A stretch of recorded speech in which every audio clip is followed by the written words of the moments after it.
Consumer awakening mission में आपका स्वागत है।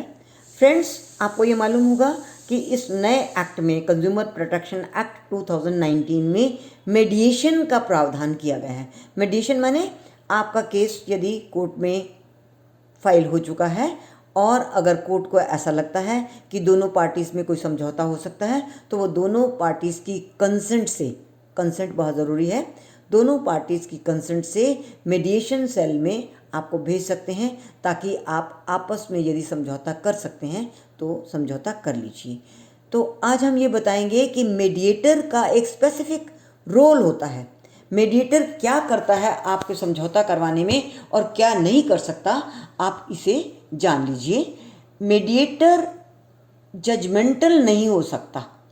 जजमेंटल नहीं होने का मतलब कि ये पार्टी तो गलत कह रही है, ये सही कर रही है, इसको ऐसा नहीं करना चाहिए, इस तरह की कोई भी जजमेंटल आइडिया मेडिएटर के मन में नहीं आना चाहिए, नहीं आएगा, क्योंकि उसको तो ये देखना है कि दोनों का समझौता कैसे हो सकता है, कौन अच्छा है कौन बुरा है, कौन ऐसा क्यों कर रहा है, इस बारे में उसको नहीं सोचना होता।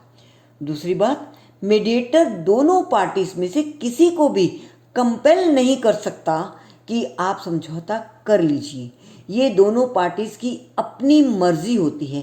वो दो पॉइंट्स, अलग अलग पॉइंट्स के खड़े हुई पार्टीज को एक मीटिंग पॉइंट पे लाने के लिए फैसिलिटेट करता है। फैसिलिटेट करता मैंने उनकी मदद करता है, उनको बताता है कि देखो ऐसा करने से ये हो सकता है, ऐसे में आपको ये फ़ायदा हो सकता है, ये नहीं करेंगे तो आपको कोर्ट में इस तरह से लड़ना पड़ेगा और इतना लंबा टाइम लगेगा। इस तरह की बहुत सारी बातें तो बताएंगे, किंतु मजबूर नहीं करेंगे कि आपको ज़रूरी करना है, क्योंकि 90 डेज़ का टाइम दिया जाता है।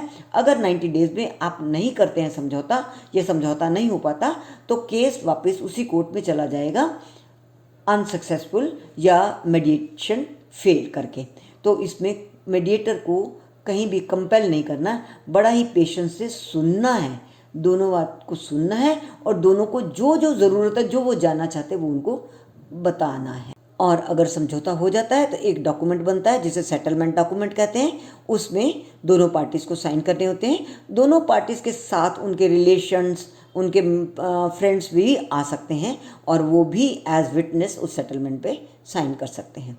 अब अगला पॉइंट है, मेडिएटर को दोनों ही पार्टीज़ का इंटरेस्ट देखना होता है और दोनों को ही मदद करनी होती है। मान लीजिए एक, जैसे एक हम उदाहरण बताएंगे, एक ऑरेंज है, एक ऑरेंज के दो दावेदार हैं, दोनों ही उसको पूरा कंप्लीट पूरा लेना चाहते हैं, आधा आधा कोई नहीं लेना चाहता। तो मेडिएटर को समझना है कि किसकी ज़रूरत क्या है। जैसे मेडिएटर अलग से एक पार्टी से पूछेगा, भैया तुम क्यों पूरा ऑरेंज लेना चाहते हो। उसने यदि कहा कि मैं तो एनीमिक हूँ, डॉक्टर ने मुझे जूस पीने के लिए कहा है, इसलिए आधे जूस से तो मेरा, आधे ऑरेंज से मेरा कुछ बनेगा नहीं, मुझे पूरा ऑरेंज चाहिए। इसी तरह से वो दूसरी पार्टी से पूछता है, तो दूसरी पार्टी ने यदि ये कहा कि उसकी स्किन एलर्जिक है और डॉक्टर ने कहा है कि इसके जो पील है उसको अगर स्किन पर रगड़ो तो तुम्हें फ़ायदा होगा, तो मुझे तो पूरे संतरा चाहिए क्योंकि उसकी पूरी पील नहीं होगी, थोड़ी सी होगी, तो उससे मेरा कुछ बनेगा नहीं। तो मेडिएटर ये समझ लेता है कि किसको क्या चाहिए, तो वो उनको सजेस्ट करता है कि आप पूरा संतरा ले लीजिए और आप पूरे संतरे का पील ले लीजिए। ये एक छोटा सा उदाहरण है, हम एक उदाहरण बता रहे हैं, पर बड़ी बड़ी बातों में भी इस तरह से मेडिएटर समझता है बात को और दोनों का सलूशन सजेस्ट करता है। अगेन ऐसे ये दोनों की मर्जी है, दोनों ही अपना फैसला खुद करते हैं और जब वो मान जाते हैं कि हाँ इस फैसले को इस तरह से करने को राजी हैं, तब उसको सेटलमेंट फॉर्म में बनाया जाता है। कभी कभी mediator out of the box जाके भी सजेस्ट कर सकता है। आउट ऑफ द बॉक्स मैंने दो लोगों की एक प्रॉपर्टी पे झगड़ा चल रहा है, एक मकान है, उसका एक हिस्सा वो एक पार्टी चाहती है, दूसरा हिस्सा दूसरी पार्टी चाहती है और दोनों पार्टी चाहते हैं कि फ्रंट वाला पोर्शन उनको मिले। झगड़ा कहीं ख़त्म ही नहीं हो रहा।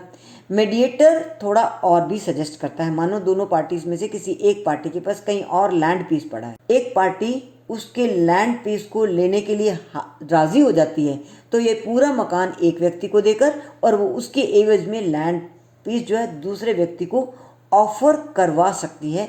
इस तरह का समझौता भी हो सकता है। इसे कहेंगे मेडिएटर का आउट ऑफ द बॉक्स जाके थोड़ा सा अलग जाकर सोचना और उनका सोल्यूशन निकलवाना। मीडिएशन में इस तरह के फैसले भी होते हैं। लीगैलिटी पे अधिक नहीं जाया जाता। ये यहाँ पर समझौता लोगों ने अपना ही करना है। कुछ छोड़ दिया, कुछ ले लिया, कुछ नुकसान हो गया, कुछ फ़ायदा हो गया, कुछ टाइम बच गया, कुछ बाकी सारी दिक्कतों से बच गए। तो ये पार्टीज़ को ही सोचना होता है, मीडिएटर को उनको फैसिलिटेट करना होता है। फैसिलिटेट माने आपको मदद करनी है, जानकारी देनी है, समझाना है कि आपके हित में क्या चीज़ है। एक बहुत महत्वपूर्ण बात जो है कि जो भी टर्म्स कंडीशंस होती हैं सेटलमेंट की, दोनों पार्टीज़ के उस समझौते में अगेंस्ट द लॉ कुछ नहीं होना चाहिए। चाहे दोनों पार्टीज़ एक बात के लिए मान भी जाएं, किंतु अगर वो लीगली सही नहीं है तो उस पर समझौता नहीं हो सकता। जैसे मैं एक उदाहरण बताती हूँ। जैसे हस्बैंड वाइफ हैं, दोनों में चाइल्ड की कस्टडी की बात चल रही है। वाइफ चाहती है कि मेरे को बच्चा परमानेंट मेरे पास रहे, पति के पास ना रहे, कस्टडी पूरी मुझे मिल जाए, और उसको 25 लाख चाहिए। अब पति को बच्चा रखने में कोई इंटरेस्ट भी नहीं है और 25 लाख देने में भी कोई दिक्कत नहीं है। दोनों में ये समझौता हो जाता है। बीच में वाइफ ये शर्त लगाती है कि बच्चे से अब उसका पिता कभी भी मिलेगा नहीं। एक समझौता ऐसा हो जाता है, करवा दिया, किंतु इस समझौते को फाइनली कोर्ट ने नहीं माना। कारण क्या था? कारण ये था कि ये बच्चे के राइट को डिप्राइव करता है, क्योंकि बच्चा जब 18 साल का हो जाएगा तो ये उसका राइट है कि वो माता के पास रहे या पिता के पास रहे या किसके साथ संबंध रखे। तो उसके इस राइट को उसकी माँ भी छीन नहीं सकती, ये कहकर कि बच्चा कभी भी अपने पिता से नहीं मिलेगा। तो ये इल्लीगल टर्म थी। चाहे दोनों मान रहे थे, उसके बावजूद भी ये सेटलमेंट की टर्म्स नहीं हो सकती। इस तरह का सेटलमेंट नहीं हो सकता। Thank you very much friends. बने रहिए हमारे साथ। हमारे चैनल को यदि अभी तक आपने सब्सक्राइब नहीं किया तो कर लीजिए, आइकन बटन को दबा दीजिए। हम इस तरह के छोटे बड़े महत्वपूर्ण सब तरह के विषय लेकर आपके पास आएंगे और आपको नए विषय के बारे में जानकारी देंगे। Thank you very much.